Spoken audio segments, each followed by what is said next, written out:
नमस्कार, जी पंजाब हरियाणा हिमाचल देख रहे हैं आप। मैं हूं आशीष त्रिपाठी और बुलेटिन की शुरुआत इस वक्त की बड़ी खबर से।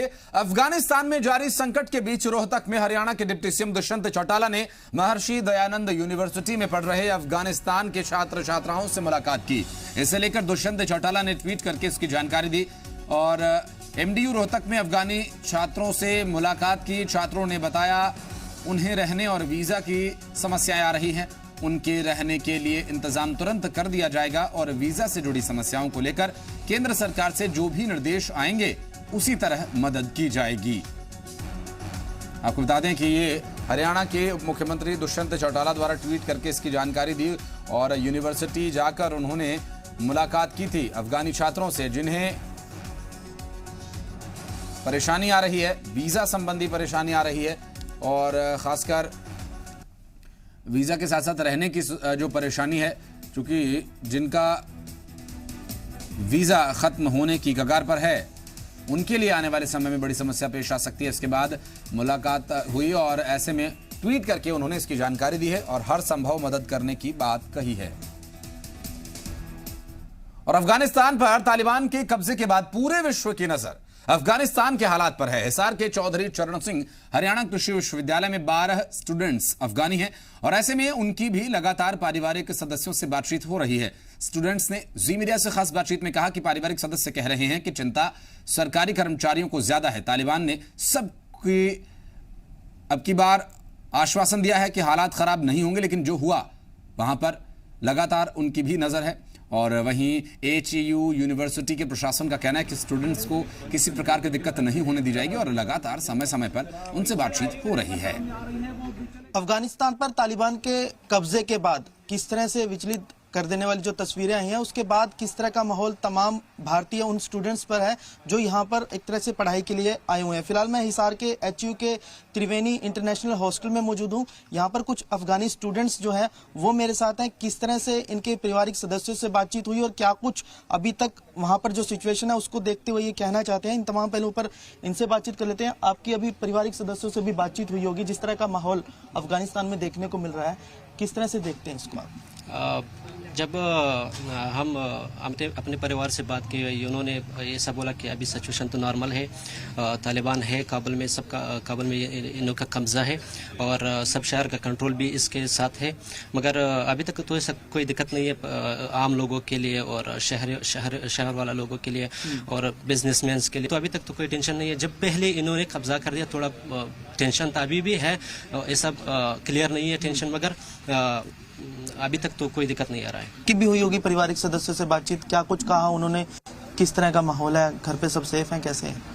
और मेरे घर और मैं परिवार से बात कर दी, वो सेफ है, उसके पास घर से स्टे कर दिए, बाहर नहीं जाएंगे। उसके गवर्नमेंट साइड एम्प्लॉयज़ का दिक्कत है और अभी पता नहीं है उसके फ्यूचर से, कोई बंदे से पता नहीं क्या काम करे तालिबान से हो कि या नहीं करे। उस अभी तालिबान का मैसेज से और कॉन्फ्रेंस दे देंगे और तालिबान बोल रहा है सिचुएशन नॉर्मल है, कोई दिक्कत नहीं। और सारे बंदे डर गए उस तालिबान से डर गए, क्या करे क्या नहीं करे। तो ये स्टूडेंट्स जो हैं ये एचयू में पढ़ रहे हैं। कुल मिलाकर अगर ओवरऑल बातचीत की बात कर ली जाए तो परेशानी ज़रूर है अफगानिस्तान में, लेकिन साथ ही साथ इन्होंने यही प्रार्थना की है, यही एक तरह से उम्मीद रखी है कि जल्द से जल्द वहाँ पर शासन जो है वो एक तरह से नॉर्मल हो जाएगा और वहाँ पर भी अमन शांति जो है वो देखने को मिलेगी। कैमरा पर्सन राजेंद्र कुमार के साथ रोहित कुमार, जी मीडिया, हिसार। अफगानिस्तान के 12 छात्र रह रहे हैं और माननीय कुलपति प्रोफेसर BR कंबोज लगातार इनकी सुरक्षा और इनके कुशल क्षेम के बारे में जानकारी ले रहे हैं और DSW और वार्डन्स की लगातार ड्यूटी लगाई गई है ताकि वो इनसे संपर्क रखें और इनका मनोबल बढ़ाते रहें, उनको किसी प्रकार की भी कोई दिक्कत ना आए। इनसे और इनके परिवार से संपर्क करके उनको भी हौसला बढ़ाया जा रहा है कि आपके बच्चे यहाँ सेफ हैं और आप इनको भी ये उनसे बार बार बात करवाई जा रही है कि भाई आपका जो है इनका हौसला बना रहे और ये यहाँ शांति से आराम से रह सके। और हरियाणा के पूर्व मुख्यमंत्री और इनेलो सुप्रीमो ओम प्रकाश चौटाला ने 10वीं कक्षा का अंग्रेजी का पेपर दिया। सिरसा के आर्य कन्या वरिष्ठ माध्यमिक विद्यालय में बने परीक्षा केंद्र में हरियाणा स्कूल शिक्षा बोर्ड की 10वीं रीअपियर और ओपन बोर्ड की परीक्षाएं हो रही हैं। परीक्षा केंद्र के बाहर उसी पंजाब हरियाणा हिमाचल की टीम ने जायजा लिया, साथ ही ओम प्रकाश चौटाला से बातचीत भी की। हरियाणा के पूर्व मुख्यमंत्री ओम प्रकाश चौटाला आज सिरसा पहुंचे हैं। आज उनकी 10वीं क्लास का एग्जाम है और अंग्रेजी का एग्जाम है। इस वक्त हम खड़े हैं जहां एग्जामिनेशन सेंटर बनाया गया है, वहां ओम प्रकाश चौटाला पहुंच चुके हैं। आप तस्वीरों में साफ देख सकते हैं कि चौटाला साहब बैठे हैं और अभी गाड़ी से नीचे उतर रहे हैं और उसके बाद एग्जामिनेशन सेंटर में जाएंगे। बता दें कि आज 10वीं का एग्जाम है और अंग्रेजी का इनका पेपर है जो रीपेयर होने के कारण आज पेपर दोबारा देंगे। और हालांकि पिछले दिनों दीवानी बोर्ड द्वारा चौटाला साहब का 12वीं का जो रिजल्ट है वो रोक लिया था और उन्होंने एक शर्त रखी थी कि अगर 10वीं का जो अंग्रेजी का एग्जाम इनका पास होगा तो उसके बाद ही इनका 12वीं का रिजल्ट घोषित किया जाएगा। और इनसे बातचीत करने की कोशिश करते हैं। चौटाला साहब, पेपर है आपका अंग्रेजी का 10वीं का, कैसा फील कर रहे हैं? स्टूडेंट कभी प्रेस से बात नहीं किया करता। I am student. साफ तौर पर चौटाला साहब ने कहा कि एक स्टूडेंट कभी मीडिया से रूबरू नहीं होता और साफ तौर पर आप तस्वीरों में देखते हैं कि ओम प्रकाश चौटाला एग्जामिनेशन सेंटर में प्रवेश कर रहे हैं। इसके बाद जो एग्जामिनेशन की प्रक्रिया शुरू हो जाएगी और चौटाला साहब आज अपना 10वीं का एग्जाम दे रहे हैं। और अंग्रेजी का एग्जाम आज इनका है, रीपेयर आया था इनका और इसके बाद आज अंग्रेजी का एग्जाम दे रहे हैं। सिरसा से विजय कुमार, जी मीडिया। और हरियाणा में प्रधानमंत्री गरीब कल्याण अन्न योजना को लागू करने के लिए जिला स्तर पर अन्नपूर्णा उत्सव मनाया गया और इसके लिए जगह जगह पर विधायकों और अधिकारियों ने शिरकत की, जिसमें यमुनानगर, सिरसा, कैथल, करनाल और पंचकुला में अन्नपूर्णा उत्सव मनाया गया। 5 तस्वीरें इस वक्त आपकी टीवी स्क्रीन पर हम आपको दिखा रहे हैं और ये हरियाणा में गरीब कल्याण अन्न योजना की शुरुआत करने के लिए अन्नपूर्णा उत्सव नाम से एक कार्यक्रम मनाया जा रहा है, जिसमें केंद्र सरकार की इस योजना को लागू किया गया। 5 तस्वीरें आपको दिखा रहे हैं। और वहीं कुरुक्षेत्र, अंबाला, फरीदाबाद, सिरसा और हिसार में भी इस योजना की शुरुआत की गई अन्नपूर्णा उत्सव कार्यक्रम के माध्यम से। और आपको यह भी बता दें कि कल राज्य स्तरीय कार्यक्रम होना है। आज जिला स्तर पर ये सभी कार्यक्रम हुए और कल राज्य स्तरीय कार्यक्रम में प्रदेश के मुख्यमंत्री मनोहर लाल और देश के रक्षा मंत्री राजनाथ सिंह शिरकत करेंगे।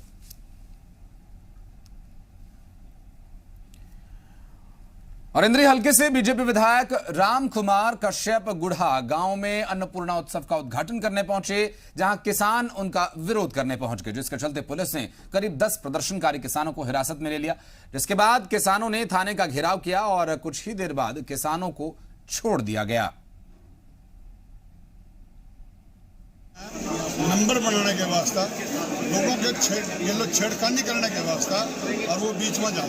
अभी इनको 15 दिन की छूट दी थी, भाई आप तिरंगा यात्रा निकालो, लेकिन इनके दिमाग में यह बात है कि तुम आपकी हिरासत में बढ़ जाओ। ये इनका काम चलने देंगे, हम 2 में जाएंगे, विरोध करेंगे। आज विरोध हमारे किसानों ने करा, उसको पुलिस ने गिरफ्तार कर लिया। यहाँ गए शांतमय तरीके से विरोध करने का हक है लोकतंत्र में, और ना किसी ने वहाँ कुछ फोड़ की है। शांतमय तरीके से झंडे दिखाए हैं। ये तानाशाही रवैया है सरकार का। सरकार के जनप्रतिनिधियों द्वारा अन्नपूर्णा उत्सव मनाया जा रहा है, जिसके तहत MLA इंद्री प्रोग्राम में आए हुए थे। उनके विरोध में कुछ किसान नेता, 10-12 किसान नेता आए थे, जो लैंड ऑर्डर प्रभावित ना हो इस चीज़ को देखते हुए उनको डिटेन किया गया था, बाद में छोड़ दिया गया। हरियाणा सरकार कोरोना महामारी के दौरान पात्र परिवारों को डिपो के माध्यम से निःशुल्क अनाज देकर उनकी मदद करना चाहती है, लेकिन प्रशासन उनकी इस मदद करने को नाकाम करने में लगा हुआ है। दरअसल प्रशासन की ओर से डिपो पर अनाज तो भेजा जा रहा है, लेकिन वो खाने लायक नहीं है। डिपो पर खराब गेहूं आने पर लोगों में भारी रोष पनप रहा है। डिपो होल्डर की ओर से मायापुरी कॉलोनी में पात्र परिवारों को गेहूं बांटने का काम किया गया। जब पात्र लोग डिपो पर गेहूं लेने गए तो खराब गेहूं देखकर भड़क गए। डिपो होल्डर सुरेंद्र कुमार ने कहा कि ये अनाज बंद पैकिंग में हमारे पास आता है, अनाज अच्छी स्थिति में नहीं है। मैंने इसकी शिकायत अधिकारियों से की है, इसे बदल दिया जाएगा।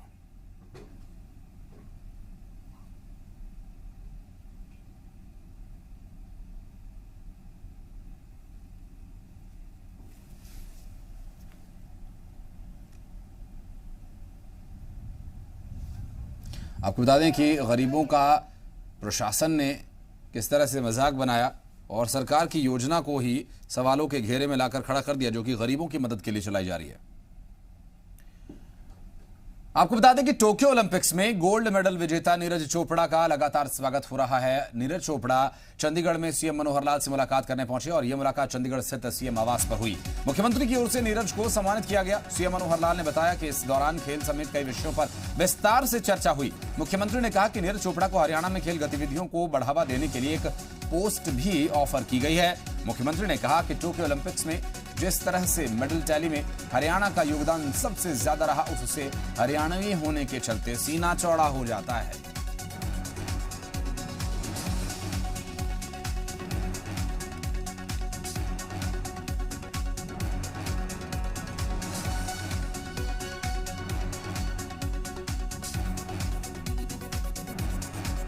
मुख्यमंत्री मनोहर लाल हमारे साथ है। सर, एक बहुत अच्छी शुरुआत आपने पूरी शुरुआत की थी आपने, और आज उस पूरे वादे को आप सोनीपत में भी निभाने वाले हैं। और आज जिस तरह से पूरी बातचीत की जाए, आपने अच्छे से सम्मान किया। सर, आज वादा पूरा करेंगे, क्या कुछ आश्वासन दिया गया? नीरज ने कितनी खुशी जताई? देखिए, नीरज को मैंने बधाई दी है। वो हमारा हरियाणा का गौरव है, देश का हमारा ये स्वर्ण पुत्र है। और उन्होंने कुछ सुझाव दिए हैं, बाकी खिलाड़ियों ने सुझाव दिए हैं। हम डिपार्टमेंट में बैठ करके विचार करके और जो खेल के लिए लाभदायक होगा वो सब करें। हरियाणा का सीना चौड़ा हो जाता है। 50% कंट्रीब्यूशन हरियाणा का है सर, पूरे मेडल टैली हम देखें। निश्चित रूप से हरियाणा का गौरव है और हरियाणा को और आगे बढ़ाएंगे। हरियाणा को आगे बढ़ाया जाएगा। और निश्चित तौर पर मुख्यमंत्री मनोहर लाल साफ तौर पे कह रहे हैं कि हरियाणा के लिए प्राउड मूवमेंट की बात है और ये मूवमेंट आगे भी जारी रहेगा और हरियाणा को प्रोत्साहन मिलता रहेगा। कैमरामैन प्रमोद के साथ विनोद लांबा, जी मीडिया, चंडीगढ़। और हिमाचल के ऊपरी क्षेत्रों में भूस्खलन लगातार हो रहा है। इन घटनाओं को देखते हुए केंद्र सरकार की विभिन्न एजेंसियां हरकत में आ गई हैं। किन्नौर के निगुलसरी में हाल ही में हुए हादसे के बाद अब मौके पर ये एजेंसीज पहुंची, जिसमें निरीक्षण और अध्ययन करने के लिए ministry of road transport and highway और DRDO वैज्ञानिक पहुंचे। नेशनल हाईवे के अधिकारियों ने घटनास्थल पर पहुंचकर मुआयना किया। किन्नौर हादसे के बाद वैज्ञानिक मौके पर पहुंचकर चट्टानों का अध्ययन कर रहे हैं। वैज्ञानिकों ने भविष्य में इस तरह की दुर्घटनाओं को और आपदाओं को रोकने और नुकसान से बचने के लिए आधुनिक तरकीब निकालने के लिए ये मुआयना किया और वैज्ञानिकों ने चट्टानों का निरीक्षण किया और अध्ययन कर डाटा एकत्रित किया है।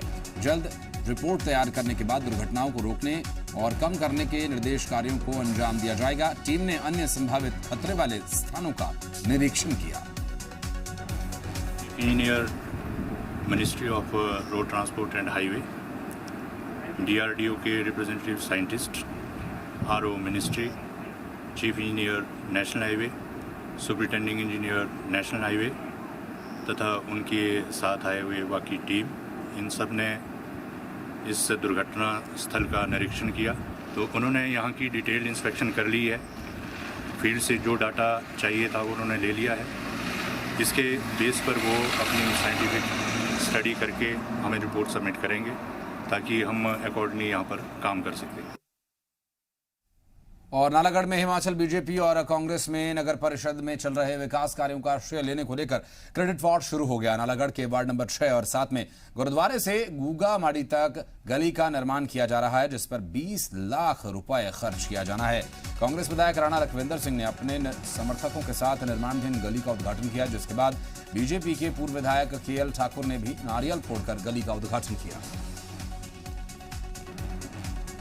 बहुत लंबे समय से शहर में जो था, यहाँ पर जो ये गली है, मेन गली है, और भी जो गलियाँ हैं हालत बड़ी खराब थी। और इन्होंने जो है हमारे जो चारों पार्षद है जो हमारे बीच में मौजूद है, तो इन्होंने बड़े प्रयास किए, बड़ी कोशिश की, हमारे को मिले, तब इसके लिए यहाँ पर जो बजट आया।